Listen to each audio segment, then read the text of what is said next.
Okay, we're going to make my Battenberg baked Alaska really perfectly kitsch and 80s. So we've got your half of Battenberg cake here, just nicely sliced in half. The other half kept for you to eat later or make another one. So you just need to pop this on your lined baking tray, and we can pop this to the side and then get on with whisking the eggs. Get rid of these. So a nice clean metal bowl, and we just need to crack in 2 eggs, and we just want the whites. So I use a little glass, it's just easier for me. And then over the bowl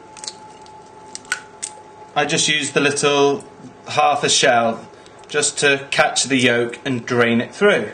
So pass the yolk from half to half, just like this.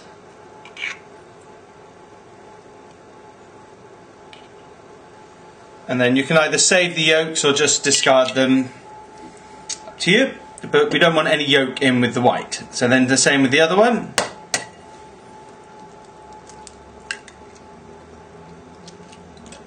There we go. And then just passing the yolk from each half of the shell, and it just drains off the egg white.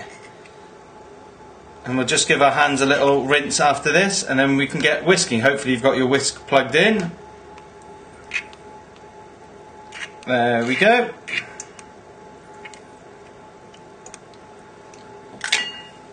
And get rid of this. So just give my hands a little rinse, and then we can get whisking.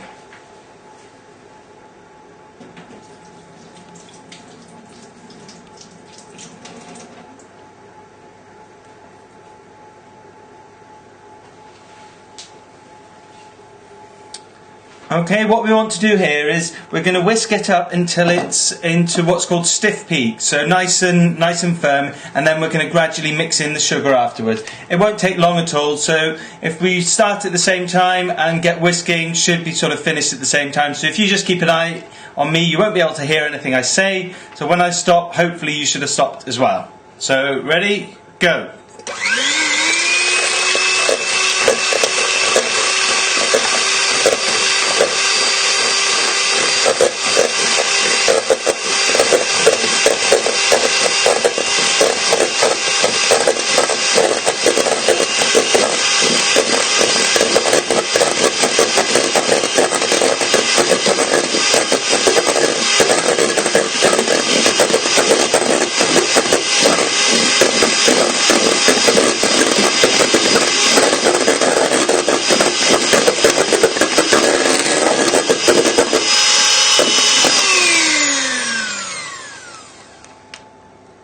Okay, hopefully you've stopped.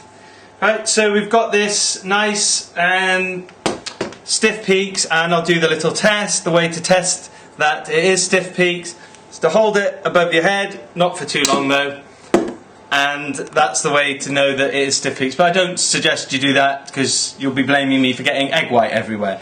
So it's nice, and you'll see the peaks sticks in with your into your blender. So now, just with your other hand, we just want, as my mum would say in Scottish, a little dod of sugar into it as you blend it. So just about a tablespoon at a time, and blend it, add another tablespoon, blend it, add another tablespoon, till it's all blended in.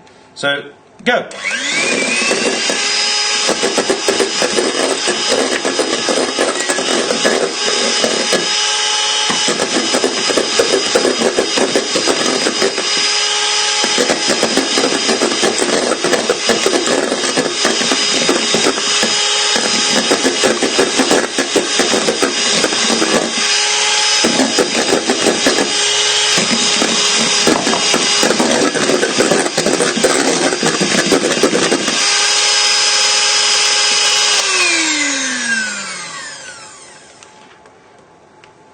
Okay, hopefully you've finished, and you should have really nice, glossy, thick meringue mixture now. Okay, so now we can bring in our baking tray with the Battenberg cake on it again. And now what I like to do is just, it depends, if you've got an ice cream scoop you might be able to fit more balls of ice cream on it, but I think I'm going to be able to get about 3 scoops on this. And where I'm going to do it, I'm just going to put little indentation with a spoon, just pressing the back of the spoon into the cake, not too hard that it breaks it, but just when you put the ice cream on, it'll just give it a little base to sit on. So just 3 of them in a row next to each other, like that.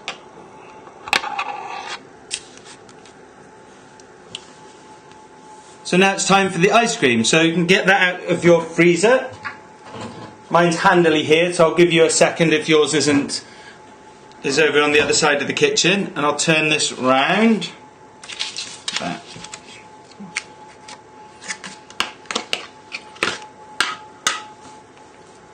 Okay, hopefully you've got that. Now just using a spoon, you just want a nice little spoon of ice cream, and you can just sort of mould it with your hands just nice and quickly, because you don't want to be your hot hands. There we go. 1. See, if you've got an ice cream scoop thing, it'd be a lot easier, but I don't. So just a little spoon of ice cream, just mould it quickly with your hands. 2. And then another one. There we go. And quickly pop this back in the freezer. The ice cream, that is.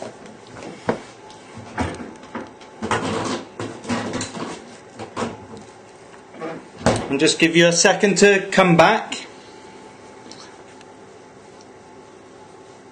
And then all we're going to do is spoon the meringue over the top. Okay, so using another clean spoon, we're just going to dollop the meringue over the top. And then just sort of spread it out, and it should sort of fall to the side. And we want it to be doing this fairly quickly. Normally I try and do this slowly, but obviously the ice cream will start melting. So just allowing it to dollop over the side, and we can spoon it over and make it, seal it all afterwards. So how am I doing on your side? It needs a bit more on this side. So just let it fall over the sides. See how I'm doing this? Just, you know, you don't have to be super quick because you want to get it right, but just keep going. And I'll turn it round so you can check that I'm not cheating on this side as well. And so just on bits like at the end here, see if there's any bits that are still exposed, just add a bit more onto the top and let it run down the side. It's nice and thick, it should take its time, but you can just press it with your spoon and just help it round. I think that's pretty much covered. So now all you need to do is with your spoon is just press it so that it seals it at the bottom, so that the meringue touches the baking sheet. And then all the way round. Should be nice and easy to do now.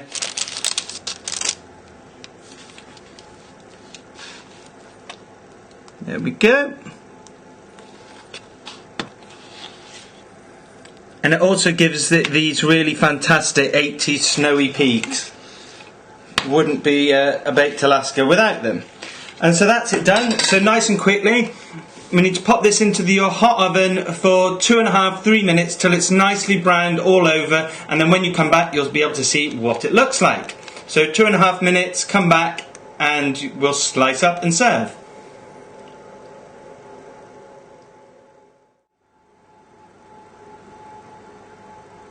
Okay, it's been 2.5 minutes. You can see it's nicely browned on top, but hopefully the ice cream will still be intact on the inside. Can be a little tricky to get off the non-stick, but just run your slice underneath it and then we should be able to lift it onto the plate. Get rid of this.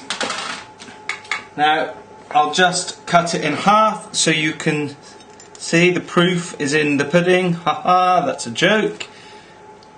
And here we go.